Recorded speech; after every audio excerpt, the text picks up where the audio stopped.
What's going on, guys? I'm back with another video. Unfortunately, this time we're stuck at the warehouse. We won't be outsourcing or doing anything like that for a little while because I tested positive for COVID 2 days ago. So luckily for me, my symptoms are very mild and I'm still able to come here and list some of the stuff I have laying around and just get caught up on some paperwork and things of that nature. But since I'm stuck here, I want to make a video to you guys about how to scale your eBay business and grow your existing eBay business.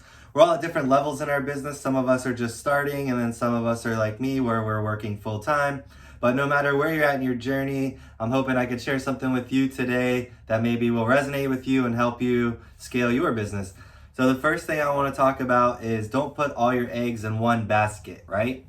So now what I mean is, like, if you're selling a niche product, like you sell collectible toys or you sell purses, I'm not telling you to go outside of your comfort zone. If you're really good at a niche and it's working for you, by all means, stay within that niche and do what you know and what you're comfortable with. But what I'm telling you is, if you only have one source for your product, you definitely need to branch out and find different sources for the same niche product that you like to sell. Because what inevitably could happen, and it did happen to me when I first started my business, I was selling high-end kitchen cutlery and my source dried up. But luckily for me, I didn't want to have all my eggs in one basket, and I was kind of worried that that was a possibility. So what I did in the meantime was I started going to estate sales, sales, auctions, getting myself accommodated to like that way of sourcing. So when the high-end kitchen cutlery dried up and I couldn't get those knives anymore, I was able to just continue going to auctions, yard sales, and estate sales, sourcing antiques, collectibles, and things of that nature. And I didn't really miss a beat, you know what I mean? I just kind of switched my focus. So don't have all your eggs in one basket, so that way if the bottom falls out over here, you still have what's going on over here to keep you afloat. The next thing I want to talk about is sourcing, right? I know a lot of us love to source, so this isn't really anything I have to tell you guys to do. We all like to source. It's my favorite thing to do, and I'm sure it's a lot of your favorite thing to do. But anyway, source often and keep up with the listing, right? So if you're going sourcing every Monday and Wednesday and you're hitting all the thrift stores, make sure by Friday or Sunday, whenever the end of your work week is, you've listed all the items you picked up earlier in the week. If you still have items that roll into the next week, make sure that you get those listed like right away. Put those at the top of your priority list. Then when you get more stuff, go ahead and list it as quick as you can. Sometimes I'll go thrifting or whatever. I'll keep the items in my car and I'll bring them in one at a time and take photos. And then I'll make all the drafts and then add the photos to the listings later on. So that way, as I unload, put the things out here in my warehouse, they're already photographed. And then a couple days later, they're all listed. So that way I don't get a death pile. Now, death piles are essentially inevitable unless you're like the most organized person in the world.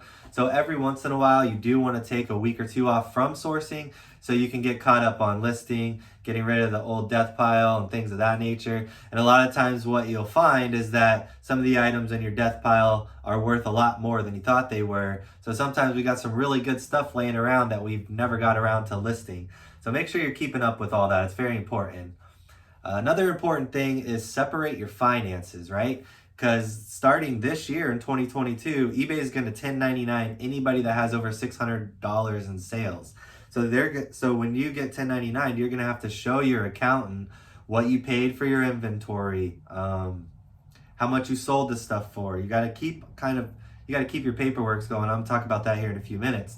But separate your finances. So what I mean by that is, like, when I started my business, I got a separate business bank account. So now all my eBay payments, my Amazon payments, my Mercari payments, they all go to this business bank account. I have a business bank card. So when I go to Home Depot, Lowe's, Walmart, I buy supplies, shipping boxes, and all those, I use my business card. So then at the end of the year, I just have my bank statements from my business card, and every single charge on there is associated with business. Now I have my personal account for if I want to, go out to eat and buy stuff for my kids. That way these finances aren't getting muddled up together with one bank card. And then at the end of the year, you have to take all your bank statements, like highlight everything related to your business. It just creates a lot more sorting. You're more inclined to overlook certain charges.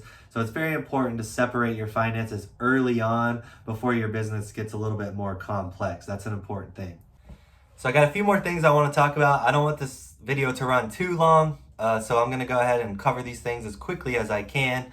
So the next thing you're going to want to do is file an LLC, and these aren't in like a particular order. All these are important, so make sure you're doing things in the right order. I didn't put them in a particular order. But you want to file for an LLC, a tax ID, and a resale certificate. I don't know the laws in your state. I only know how things work here in Florida. So I filed for an LLC. I think it was under $200 on sunbiz.com or sunbiz.org. And I think you can do that all over the United States. I believe you can use that platform. And then I got a tax ID. And a lot of times this saves me a lot of money. I don't have to pay sales tax when I go to auctions and source at online auctions and things of that nature. So, if I spend $1,000 at an auction and I don't have to pay the 7% sales tax, it saves me $70, which is going to be a nice percentage of our profits on the back end. So you definitely want to get that as quickly as possible because it pays for itself. Just the fact you don't have to pay sales tax on the items you're going to resale and charge sales tax. So you got to keep your state from double dipping on the same item. So it's good for you and it saves you money. It's a great idea. Make sure you have the proper paperwork. There's a lot of perks involved. There's a lot of websites you can source on, and they're going to ask you what your LLC is, and they're going to ask you what your tax ID is. So it can open up a lot of doors for you as well. It does seem overwhelming at first, but it's really not that hard. It's just like applying for a loan or a grant or something like that. It's just a little bit of paperwork. You got to jump through a couple hoops, send them some information, and you're all good to go at that point. So the next thing I want to talk about, as you grow your business, a lot of us run out of space. I personally started in a spare bedroom. I was in there for about a year or year and a half. I can't remember exactly. But I quickly grew out of the space. Now I've seen other people on YouTube, they'll open up storage units. That's maybe a possibility. I never liked the idea of having to drive to my storage unit and get stuff to ship. Drive to my storage unit to get stuff to list. Drive to my storage unit to drop off stuff I've sourced. I don't really want to be doing that, so I just went straight into the warehouse, but I was selling enough at the time where I could do it, and I had a friend that owned his own construction business. We were able to split the warehouse. When we moved in, our rent was only like $650, so my monthly rent when I first moved in was like $300 and change, plus utilities, so maybe $400 out of pocket max. It was definitely worth it.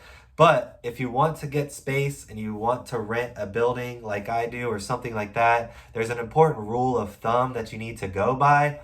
Now, you don't want to spend more than 10% of your revenue on whatever space you're working out of. So let's say you're selling $5,000 a month, you've grown out of your spare bedroom, and now you want to find a different space, say a storage unit or a small warehouse. Well, 10% of your revenue at $5,000 is $500. If you can find a place for $500 a month to start out, then that's 10% of your revenue. That's okay. You do not want to move into a space that's $1,000 a month if you're selling $5,000 a month, because you're not going to be making enough money to justify what you're doing unless you can quickly scale your business and get up to $10,000 a month. But it's hard to forecast like that. So I suggest baby steps. Start small, maybe do what I did. Find a friend or a family member that has their own business and they're looking for space. You guys can get a warehouse together. I did that for 2 years with a buddy, and then he moved out, so now I have the warehouse to myself.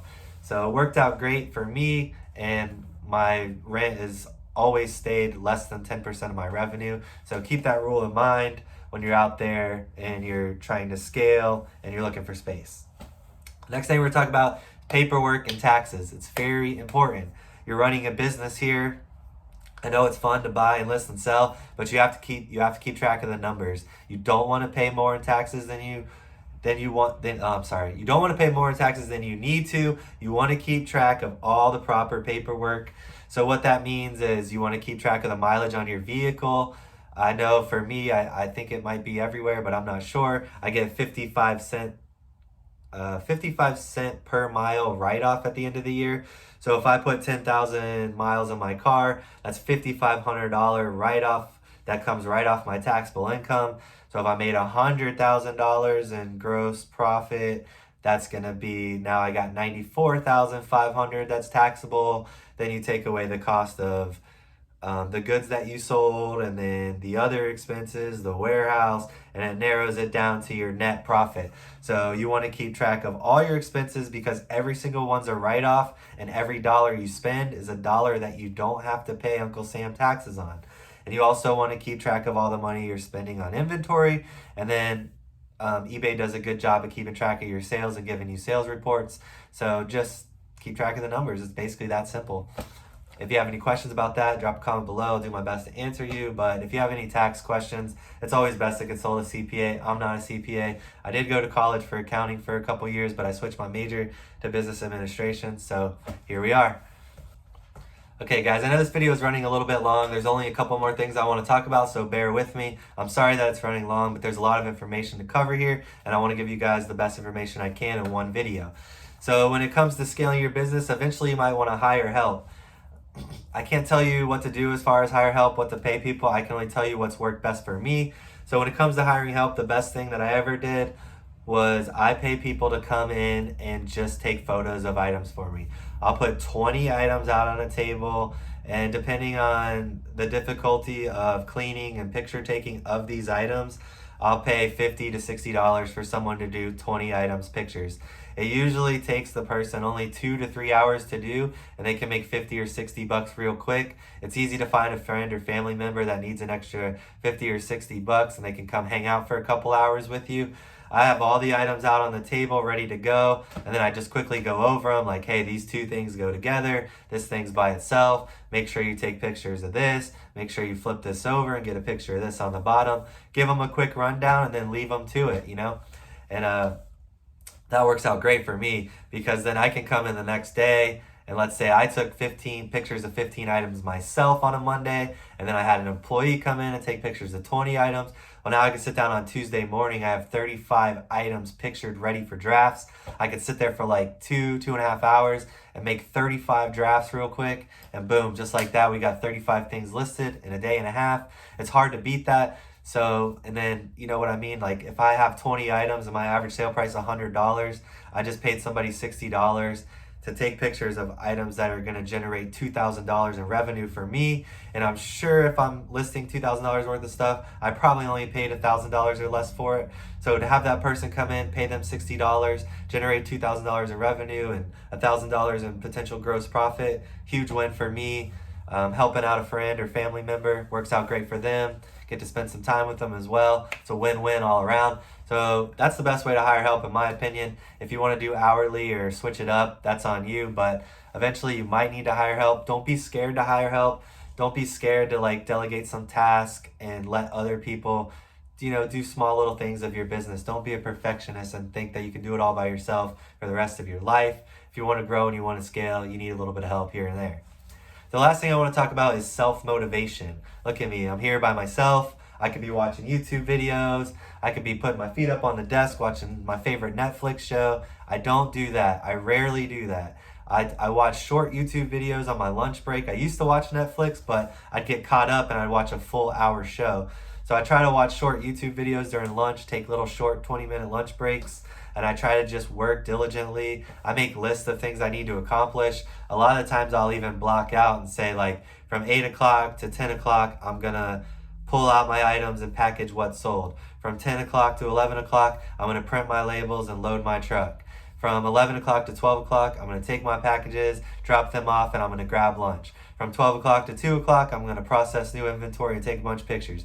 So I'll map out my whole day and then I'll try to stick to that regimented schedule to keep me on track and just to keep myself in check, because self-motivation is hard no matter how self-motivated you are as a person. So self-motivation is important, and make sure if you get like in a lull or you're not enjoying it or whatever, just take a day off or maybe go source some new inventory that you really like that's going to get you excited again.